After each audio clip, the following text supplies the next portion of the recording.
Hello friends, मी गुलशन बेलदार आपल्या सर्वांचं पुन्हा एकदा या आपल्या इग्नाइट एसएससी मध्ये स्वागत करतो. मित्रांनो, आजच्या या सेशनमध्ये तुम्ही थंबनेल पाहिलं असणार आहे. आजच्या आपल्या लेक्चरमध्ये आपण पाहणार आहोत एसएससी सीएचएसएल बद्दलचं जे मेडिकलचा जो क्रायटेरिया आहे, जो अतिशय महत्त्वाचा आहे. तर त्या संदर्भामध्ये आज आपण सर्वच्या सर्व डिटेल माहिती पाहणार आहोत. मात्र ही माहिती पाहण्याच्या आधी आपण अशी माहिती पाहणार आहेत, की जी तमाम महाराष्ट्रातल्या स्पर्धा परीक्षा करणाऱ्या विद्यार्थ्यांसाठी अतिशय महत्त्वाची आहे.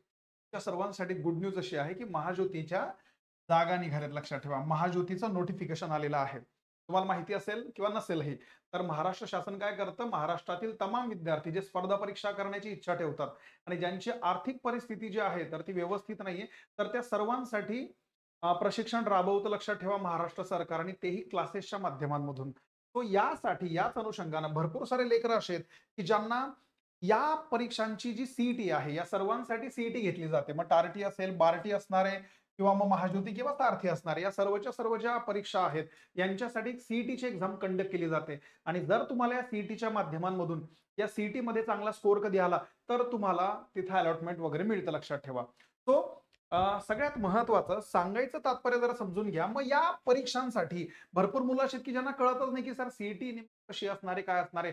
आणि याच तत्वावरती इग्नाइट ना स्पेशली त्या लेकरांसाठी ₹1 बॅच सुरू केलेली. लक्षात ठेवा, ₹1 बॅच आहे. मित्रांनो, तुम्ही विचार करा, या बॅच मध्ये ही जी बॅच जी असणार आहे याच्यामध्ये सर्वच्या सर्व ज्या परीक्षा आहेत तर त्यांचा पॅटर्न कसा आहे, कशा पद्धतीने उदाहरणं घेतले जातात, या सर्वच्या सर्व गोष्टी यामधून घेतल्या जात असतात. क्लिअर आहे बिलकुल. सो या गोष्टी तुम्हाला समजत असतील. याच्यामध्ये पोलीस भरतीसाठी जागा आहेत, कंबाईन आहे, राज्यसेवा आहे, महाराष्ट्र इंजिनिअरिंग सर्व्हिस, बँकिंग किंवा एसएससी आरआरबी, या सर्वच्या सर्वांसाठी पेपर पॅटर्न कसा आहे, कसा अभ्यास केला गेला पाहिजे, आतापर्यंत याच्यामध्ये कोणत्या कोणत्या परीक्षा झाल्या, त्यांचा पॅटर्न काय, या सर्व गोष्टी ज्या आहेत या ₹1 बॅच मध्ये तुम्हाला सर्वांना मिळणार आहेत. तो ₹1 बॅच आहे. जर तुम्हाला काही डाऊट्स वगैरे असला तर तुम्ही हा जो नंबर आहे तुम्हाला दिसत नसेल, मी लिहून दाखवतो बघा. 4 वेळेस 8 आहे, त्याच्यानंतर 2 वेळेस 9 आहे, आणि त्याच्यानंतर आहे 6 1, त्याच्यानंतर आहे पुन्हा 1 आणि 6. 1 2 3 4 5 6 7 8 9 आणि 10 या नंबरवरती तुम्ही कॉल करून संपूर्ण माहिती विचारू शकतात. त्याच सोबतीला अजून काही महत्वाच्या गोष्टी, जसं तुम्हाला आता सांगितलंय, हा जो फॉर्म आहे, हा फॉर्म कसा भरला जातो, या फॉर्म जो महाज्योतीचा जो फॉर्म निघाला आहे तो कसा भरला जातो, तर त्या सर्वांच्या अपडेट बद्दल जे आहे तर यासाठी आपण या व्हिडिओच्या डिस्क्रिप्शन मध्ये गुगल फॉर्म दिला आहे. तर तो तुम्ही भरा, की जेणेकरून तुम्हाला या एक्झाम बद्दल सर्वच्या सर्व इन्फॉर्मेशन क्लिअर होणार आहे. लक्षात ठेवा. त्या सोबतीला जमल्यास टेलिग्राम ग्रुप आपला जो आहे तो जॉईन करा, की जेणेकरून तुम्हाला अशा प्रकारच्या महाराष्ट्रातील ज्या सुविधा असतात लेकरांसाठी तर त्यांची माहिती पटकन मिळणार. लक्षात ठेवा. सो नेक्स्ट आपण आता पुढे पाहतोय. मी जसं तुम्हाला आता सांगितलं होतं की एसएससी सीएचएसएल बद्दल आजचं आपलं लेक्चर आहे, आणि या लेक्चर मध्ये आपण एसएस बघा, पोरं काय करतात माहिती का, मुलं तयारी तर करतात. मुलं काय करतात, मुलं इन्फॉर्मेशन घेत राहतात. आलं लक्षात. मुलं जातात, प्रीची एक्झाम देतात, मेन्सची एक्झाम देतात, टियर 1 देतात, टियर 2 देतात. आलं लक्षात. टियर 1 ची परीक्षा दिली, टियर 2 ची परीक्षा दिली. मात्र मग नंतर शेवटी कळतं की अरे मी फिजिकल मध्ये बसलोच नाही, माझं मेडिकल व्यवस्थित झालंच नाही, मी बाहेर निघून गेलो. आणि लक्षात ठेवा, जोपर्यंत तुम्हाला या गोष्टी क्लिअरली कळणार नाही तोपर्यंत अभ्यास करून सुद्धा फायदा नाही. म्हणून आधी हे चेक करा की तुम्ही त्या क्रायटेरियामध्ये बसतात का सीएचएसएलच्या. सो हे स्टँडर्ड आपण पाहणार आहेत. हे स्टँडर्ड पाहत असताना आजच्या लेक्चरमध्ये आपण काय काय मी तुम्हाला सांगणार आहे. तर सगळ्यात महत्वाचं, फिजिकल स्टँडर्ड काय असतं तुमचं, फिजिकल इफिशियन्सी टेस्ट कशाला म्हणतात, ज्याला पीईटी असं म्हटलं जातं, शारीरिक कार्यक्षमता चाचणी आहे. त्याच्यानंतर मेडिकल स्टँडर्ड तुमचं काय आहे, वैद्यकीय मानक काय आहे, मेडिकल कंडिशन्स कुठल्या कुठल्या तुम्हाला लागू पडतील. त्याच्यानंतर रिजेक्शनचे काय काय क्रायटेरिया आहेत. टेम्पररी रिजेक्शनचा अर्थ काय, दोन प्रकारचं रिजेक्शन आहे, एक डायरेक्ट घरी आणि एक घरून पुन्हा तुमच्या जॉबवरती, ज्याला म्हटलं तर टेम्पररी रिजेक्शन. आणि त्याच्यानंतर आहे जर कधी काही डिफेक्ट्स वगैरे असतील, आलं लक्षात, प्रत्येकाच्या बॉडीमध्ये काही ना काही प्रकारामध्ये कुठे ना कुठे काही ना काही कमतरता वगैरे असतात, तर त्या कमतरतांचा फरक पडणार आहे का आपल्या त्या पोस्टवरती, त्या सर्वच्या सर्व गोष्टी आपण आजच्या व्हिडिओमध्ये पाहणार आहेत. हे सर्व पाहत असताना पुन्हा एक गोष्ट मला सांगायची, की तुम्हाला सगळ्यांना माहिती असणार आहे की एसएससी एमटीएसच्या जागा निघाल्यात. आलं लक्षात. एसएससी एमटीएस म्हणजे काय, 10वीच्या बेसवरती ही परीक्षा असते. 10वीच्या बेसवरती ही परीक्षा असते. लक्षात ठेवा. सो एसएससी एमटीएसच्या जागा निघाल्यात आणि त्यासाठी इग्नाइटचे अतिशय दर्जेदार आणि दिमाखीदार असे आपल्याकडे बॅच आहे.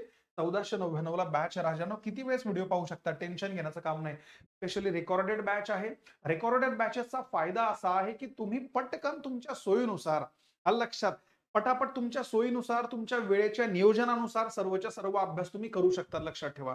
इतर वेळेला आपली लाईव्ह प्लस रेकॉर्डेड असते. ही बॅच जी आहे ही स्पेशली तुमच्या सर्वांसाठी आहे रेकॉर्डेड, की जेणेकरून येणाऱ्या परीक्षांना तुम्हाला प्रॅक्टिकली इन्फॉर्मेशन किंवा प्रॅक्टिकली फायदा व्हायला हवा. याच्यामध्ये सर्व गोष्टी पीडीएफ आहे, अनलिमिटेड व्ह्यूज आहेत. एक व्हिडिओ तुम्ही किती वेळेस पाहू शकता. ठीक आहे.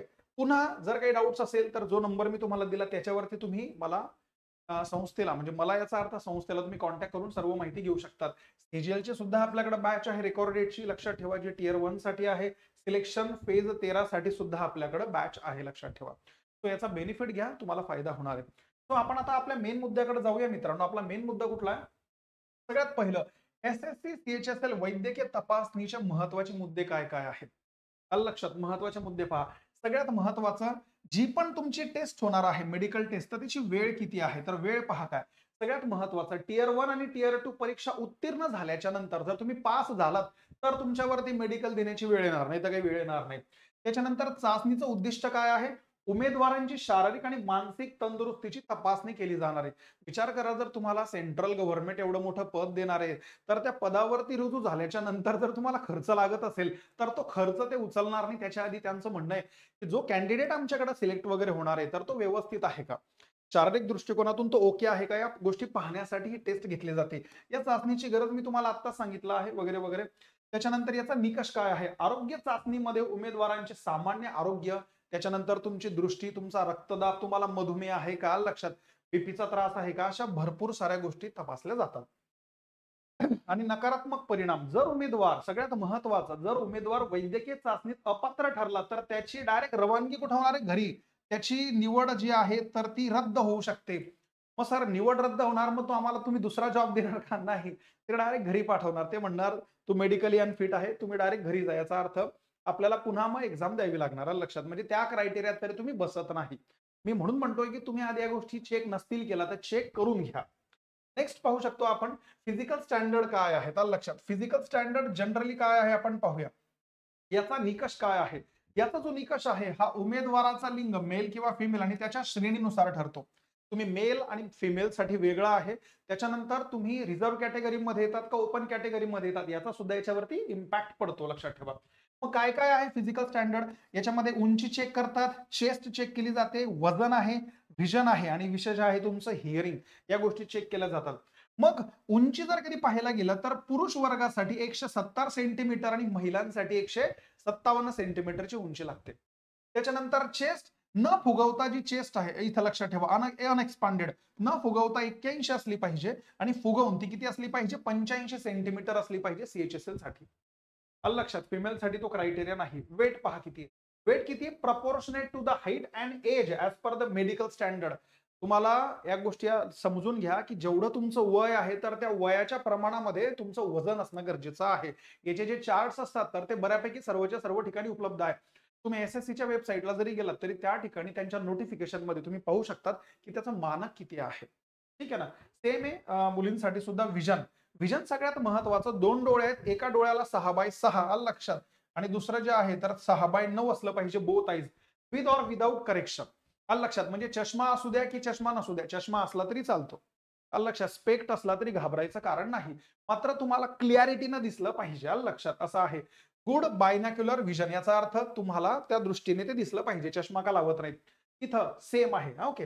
Hearing no hearing impediment. लक्षात. म्हणजे याचा अर्थ तुमचं जे हिअरिंग असतात कधी कधी काय असतं मध्ये का कान असतात, कानाचं ऑपरेशन झालेलं असतं, त्याच्यानंतर पडदे जे असतात कानाच्या पडद्यांमध्ये काही इजा वगैरे झालेली असते, त्या कारणामुळे हा तुम्हाला पॉइंट त्यांनी दिलेला आहे.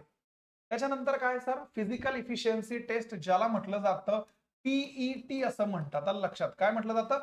शारीरिक कार्यक्षमता चाचणी करणारे ते स्टँडर्ड होतं. ही चाचणी आहे. याच्यामध्ये काय आहे? याच्यामध्ये तुम्हाला काही ऍक्टिव्हिटी करावं लागणार आणि ऍक्टिव्हिटी मध्ये काय आहे? 1 मैल रन करणं, 1 मैल रन. लक्षात ठेवा. Only passing the test is a mandatory. फक्त टेस्ट पास करणं मॅन्डेटरी. त्याच्यामध्ये काही कट ऑफ वगैरे महत्वाचा नाही. And it must be completed within the 10 minutes. 10 मिनिटांमध्ये 1 मैल तुम्हाला पळता आलं पाहिजे आणि हे पास होणं मॅन्डेटरी आहे, गरजेचं आहे. Note. Candidate qualifying through the assessee must pass 1 मैल run at grief centre. Grief म्हणजे याचा अर्थ ज्या सेंटरवरती परीक्षा होणार. लक्षात. ग्रिप सेंटर पुणे, आलं लक्षात, जे पुण्याला आहे, to proceed with the medical examination. आलं लक्षात, जर तुम्हाला मेडिकल एक्झामिनेशन मध्ये जर कधी जायचं असणार आहे तर या गोष्टी तुम्हाला जमल्या पाहिजेत, तुम्ही त्या पास केल्या पाहिजेत. पुढे पाहूया, मेडिकल स्टँडर्ड काय आहे. मेडिकल स्टँडर्डचा अर्थ काय आहे, वैद्यकीय मानक. वैद्यकीय मानक मध्ये काय आहे, सगळ्यात महत्वाचं जनरल हेल्थ तुमची चेक करणार. ज्यावेळेला जाणार तर त्यावेळेला तुमची जनरल हेल्थ चेक केली जाणार. काय, candidate must be in a good health and free from a serious illness or condition. तुम्हाला कोणताही एखादा आजार नको, आलं लक्षात, तशा गोष्टी असेल तर तुम्ही डिबार होऊन जाल, म्हणजे रद्द होऊन जाल. आय साईट तुमची चांगली असली पाहिजे. त्याच्यानंतर हिअरिंग आणि स्पीच तुमचं क्लिअर असलं पाहिजे. भरपूर वेळेला असं असतं की आपण काही काही तुम्ही पाहिलं असणार की बोलताना काही काही तोत्रे बोलतात थोडंफार, तर त्या गोष्टींचा इम्पॅक्ट आहे. Normal hearing and speech are mandatory. व्यवस्थित बोलणं आणि व्यवस्थित ऐकणं हे मॅन्डेटरी आहे. No impediment should be present. तुमच्या बोलण्यात आणि ऐकण्यामध्ये कुठेही गडबड नको, लक्षात ठेवा. त्याच्यानंतर फिजिकल फिटनेस पाहिजे. No bone joint issue. तुम्हाला हाड किंवा मणक्याचा कुठलाही जॉईंटचा इश्यू नसला पाहिजे. Or physical deformities like knock knees. आलं लक्षात, नॉक नीक म्हणजे भरपूर वेळेला आपण पाहिलं असणार आहे, आपण ज्यावेळेला उभे असतो त्यावेळेला गुडघे जे असतात तर ते गुडघे आतमध्ये वाकलेले असतात. आलं लक्षात. Or flat feet. आलं लक्षात. Or the flat feet allowed. याचा अर्थ काय, एखादा भरपूर वेळेला असं असतं ना की आपण ज्यावेळेला पाय ठेवतो तर पाऊल ठेवल्याच्या नंतर आपण माहिती असणार आहे की थोडासा काही काहींचे पाय सपाट राहतात. तर सपाट पाय जे तुमचे जे सपाट जे पाय आहेत तळपाय, तर ते चालतील, त्यांचं असं म्हणणं आहे, लक्षात ठेवा. त्याचा काही नाही. गुडघ्यांमध्ये थोड्याफार काही प्रमाणामध्ये गोष्टी चालतील, मात्र जर जास्तच वक्रपणा गुडघ्यांमध्ये असेल तर मग तशा गोष्टी ते चालवून घेणार नाहीत. त्याच्यानंतर ब्लड प्रेशर आणि हार्ट रेटचा. BP should be within the normal range. तुमचा बीपी जो आहे तर तो नॉर्मल रेंज मध्ये असला पाहिजे. हार्ट फंक्शन प्रॉपर झालं पाहिजे आणि ते हेल्दी असलं पाहिजे. त्याच्यानंतर काय, SSC CHSL वैद्यकीय चाचणी प्रक्रिया. महत्वाचे मुद्दे काय असतात, सगळ्यात महत्वाचं कुठं घेतली जाणार सर, ही जी वैद्यकीय प्रक्रिया आहे, ही जी मेडिकल टेस्ट आहे तर ती कुठं घेतली जाते, तर वैद्यकीय मंडळाद्वारे नियुक्त रुग्णालय आणि तपासणी केंद्रावरती ही चाचणी घेतली जाणार आहे. साहजिक आहे, तर त्यांचे स्वतःचे काही ऑथराइज जे हॉस्पिटल असतील तर त्या हॉस्पिटल असेल, डॉक्टर असणार तर त्यांच्या मार्फत घेतली जाणार. उमेदवारांची उपस्थिती फार जास्त अनिवार्य आहे. तुम्ही प्रेझेंट असले पाहिजेत. तुमच्या सोबतीला तुमचे कागदपत्र म्हणजे जसं तुमचं जे ऍडमिट कार्ड असेल, तुमच्या सोबत आयडी प्रूफ म्हणजे आधार कार्ड वगैरे असलं पाहिजे. चाचणीचे नियोजन काय आहे, संपूर्ण प्रक्रिया शिस्तबद्ध आणि वेळापत्रकानुसारच काय होणार आहे, पार पडणार आहे. क्लिअर आहे बिलकुल. हा, हे जरा लक्षात ठेवा. नेक्स्ट आपण पाहूया पुढे काय सांगितलं आहे. ओके, बघा, नेक्स्ट आपल्याला सांगितलं की मेडिकल कंडिशन्स काय काय आहेत. मेडिकल कंडिशन्स काय आहेत, वैद्यकीय स्थिती काय आहेत. सगळ्यात महत्वाचं क्रायटेरिया पहा काय आहे. टीथ अँड माउथ सगळ्यात महत्वाचं आहे. या ठिकाणी मेडिकल क्रायटेरिया दिलाय, अतिशय महत्वाचा आहे. काय, teeth and mouth must have sufficient sound teeth. आलं लक्षात, दात जे आहे, जे 32 दात आहे ते बऱ्यापैकी असले पाहिजे. एक दोन गेलं काही इश्यू नाहीये. For proper chewing, no major dental issue like missing teeth or gum disease. आलं लक्षात, या गोष्टी नसल्या पाहिजे. बघा ना, या गोष्टींचा विचार कोणीच नाही करत. या गोष्टींचा विचार करणं फार गरजेचं आहे, नाही तर आपण रिजेक्ट होतो डायरेक्ट. त्याच्यानंतर काय आहे, जनायटल अँड युरिनरी हेल्थ. आलं लक्षात, जे जनायटल किंवा युरिनरी जे काही ना ट्रॅक प्रॉब्लेम वगैरे असतात, आलं लक्षात, तर तसे नसावेत. A through examination is done to confirm there are no disorder और abnormalities in the genitourinary system. आलं लक्षात, जी युरिनरी सिस्टीम वगैरे आहे, आलं लक्षात, तर त्यांच्यामध्ये कुठल्याही पद्धतीने तुम्हाला कोणत्याही प्रकारचा त्रास नसावा, लक्षात ठेवा. कारण पुढे गेल्याच्या नंतर मग काही ना हर्निया वगैरे आहे, या गोष्टींचा डायरेक्ट इम्पॅक्ट होतो त्यांच्या पोस्टवरती, लक्षात ठेवा. मग सुट्टी आहे, मग त्यांचा पगार जाणार, त्यांचा पैसा जाणार, यासाठी सेंट्रल खूप जास्त प्रिकॉशन्स राहतात. त्याच्यानंतर आहे glandular system and chest. The glands must be normal with no swelling. आलं लक्षात, ज्या ग्लँड्स असतात, आलं लक्षात, ग्लँड्स म्हणजे ज्या ग्रंथी असणार आहेत, ज्या पेशी असणार आहेत, या स्पेशली फक्त आपण जर कधी पाहायचं झालं तर गुप्तांगांबद्दलचा विषय सांगतायत. ते स्पेशली जे अंडाशय वगैरे असणार आहे तर त्यांच्याबद्दल आहे. त्यांच्यामध्ये स्वेलिंग नसावी, आलं लक्षात. त्याच्यानंतर ज्या पेशी असणार आहेत, काही काही तुम्ही पाहिलं असणार की व्हेरिको व्हेन सुद्धा राहतात, आलं लक्षात. So glands must be normal with the no swelling. Chest should be well form. Heart and lungs must be in a good condition. या सर्वच्या सर्व गोष्टी असल्या पाहिजेत. पुढे पाहूया, रिजेक्शन मेडिकल टेस्ट. आलं लक्षात, तुम्हाला रिजेक्शन कधी कधी मिळणार, जरा हे लक्षात ठेवा. पहिलं क्रायटेरिया काय आहे, इम्पेअर्ड कॉन्स्टिट्यूशन. आलं लक्षात, कॉन्स्टिट्यूशन याचा अर्थ काय, लो BMI. जर तुमचा बॉडी मास इंडेक्स हा 18 पेक्षा कमी असेल तर रिजेक्शन होऊ शकतं. त्याच्यानंतर फ्रेलिटी आहे, poor overall health leads to the disqualification. जर तुम्ही तुमचं वय, तुमचं वजन, बाकीच्या गोष्टी जर त्या बसत नसतील व्यवस्थित, तर त्यांना त्या ठिकाणी तुम्हाला रिजेक्ट करण्याचा पूर्णच्या पूर्ण अधिकार आहे. दुसरं काय आहे? Physical deformities. याचा अर्थ काय? Conditions like a pigeon chest. आलं लक्षात? कधी कधी छातीचा पिंजरा झालेला असतो ना एखादा, बारीकपणा नको असला पाहिजे. त्याच्यानंतर scoliosis, kyphosis, knock knees result in a permanent rejection. या गोष्टी तुम्ही एकदा स्वतः जाऊन ऑनलाईन वरती चेक करून घ्याल, की जेणेकरून तुम्हाला यांच्याबद्दल डिटेल इन्फॉर्मेशन मिळू शकते, याचा स्क्रीनशॉट काढून. नंतर मेंटल हेल्थ तुमची चांगली असली पाहिजे. Candidates with the mental instability, remorse, लक्षात काही आपलं असतं ना, आपण जसं म्हणतो गाठी वगैरे असतात तशा गोष्टी, न्यूरोसायकोलॉजिकल डिसऑर्डर आर नॉट इलिजिबल. या गोष्टी चालणार नाहीत. त्याच्यानंतर व्हिजन आणि हिअरिंग इश्यूज, जसं मी तुम्हाला आता सांगितल्या गोष्टी सर्वच्या सर्व क्लिअर पाहिजे. कलर ब्लाइंडनेस नसावा. स्क्विंट म्हणजे याचा अर्थ आपण म्हणतो ना, की थोडं भरपूर लोकांना ते अंधुक अंधुक दिसतात. त्याच्यानंतर डीफनेस, बधीरपणा नसावा ऐकण्यामध्ये. Severe sight hearing loss lead to the disqualification. या सर्व गोष्टी सेंट्रल विचारात घेतं, लक्षात ठेवा. पुढे पहा, एसएससी सीएचएसएल वैद्यकीय चाचणी तात्पुरता नाकारणं. भरपूर वेळेला असं असतं ना, की त्या ठिकाणी टेम्पररी रिजेक्शन असतं. म्हणजे याचा अर्थ काही काही गोष्टी अशा आहेत की ज्या टेम्पररी रिजेक्ट केल्या जातात. पण टेम्पररी रिजेक्ट करणं याचा अर्थ काय, तर आपण पाहूया. आलं लक्षात? टेम्पररी रिजेक्शनचा मिनिंग काय आहे? एकदम साधा आहे, की इथं लिहिलेलं काही प्रकरणांमध्ये उमेदवारांना काही किरकोळ आरोग्य समस्या असल्यास त्यांना तात्पुरती नाकारले जाऊ शकते व त्यांना म्हणतात की तुम्ही नंतर पुढच्या वेळेला तुम्ही पुन्हा येऊ शकता. तथापि उपचार किंवा सुधारणा झाल्यानंतर ते पुन्हा तपासणीसाठी येऊ शकतात. मग कंडिशन्स काय आहे? भरपूर वेळेला एक प्रॉब्लेम असतो ज्याला म्हटलं तर विजन डिफेक्ट्स. काय? माइल्ड छोटासा हायपरमेट्रोपिया और myopia is acceptable if corrected with in the glasses. भरपूर वेळेला आपल्याला माहिती ना, डोळ्यांमध्ये काही इश्यू वगैरे असतो विजन मध्ये, तर आपण सांगतो की सर माझं ऑपरेशन आहे किंवा या गोष्टी आहे, ऑपरेशनने सुधरू शकतं आहे. तर ते तुम्हाला एक टाइम पिरियड वगैरे देतात. त्यांचं म्हणणं आहे की आपण ही जी टेस्ट आहे ही तुम्ही तुमची जी मेडिकल कंडिशन आहे ती क्लिअर झाल्यावरती आपण घेऊया, म्हणून हे टेम्पररी रिजेक्शन आहे. त्याच्यानंतर इन्फेक्शन असतं काही काही गोष्टींचं, किंवा डर्मॅटिज असतात. कंडिशन्स लाईक द एखादा आजार असेल, स्कॅबीज असणार, या लक्षात. त्याच्यानंतर may lead to the temporary rejection, re examine after the treatment. काही काही आजार वगैरे असे असतात की ज्यांना तुम्हाला दुरुस्त कांजण्या वगैरे असतात ना भरपूर वेळेला, तर त्यावेळेला त्यांचं म्हणणं आहे की तुम्ही पुन्हा एकदा येऊ शकतात, काही हरकत नाही. आणि नंतर मायनर हेल्थ प्रॉब्लेम मध्ये काय आहे? इश्यूज लाईक द अॅनेमिया, लक्षात, गायनोसोमॅस्टिया. आता हे सगळे आजार तुम्ही चेक करून घ्याल काय असेल तर. त्याच्यानंतर hydrocele may lead to the temporary rejections accepted after the treatment. Okay, त्या गोष्टी जर तुम्हाला कळत नसतील तर एकदा जाऊन तुम्ही एकदा चेक करून घ्याल, कारण त्या सगळ्या बायोलॉजिकल आणि मेडिकल टर्म्स आहेत. त्या आम्हालाही जास्त काही माहिती नाही, मात्र तुम्हाला चेक करायचे असेल तर एकदा ऑनलाईन जा आणि चेक करून घ्याल गुगलवरती. चला, so defects affects on fitness. लक्षात, दोषांचा तंदुरुस्तीवरती काय काय परिणाम होतो लक्षात ठेवा.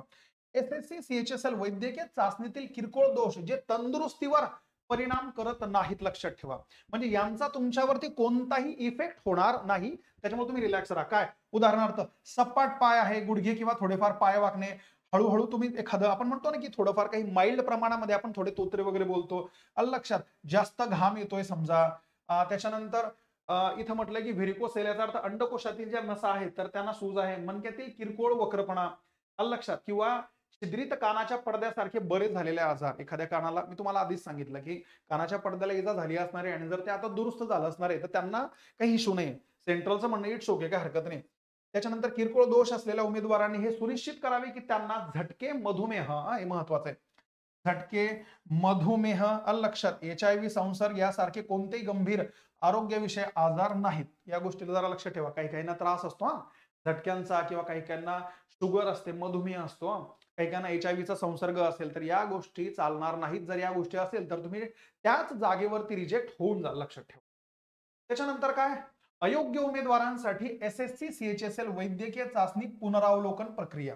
लक्षात, भरपूर वेळा काय असतं माहिती का, एखादा कॅन्डिडेट जर समजा तो बाद झाला तर त्यांना सुद्धा त्या गोष्टींचा अधिकार आहे की ते पुन्हा त्याला चॅलेंज करता येतं. इथं लिहिलंय, तर उमेदवार अयोग्य आढळला तर त्यांना उच्च वैद्यकीय पुनरावलोकनाची विनंती करण्याचा पर्याय आहे.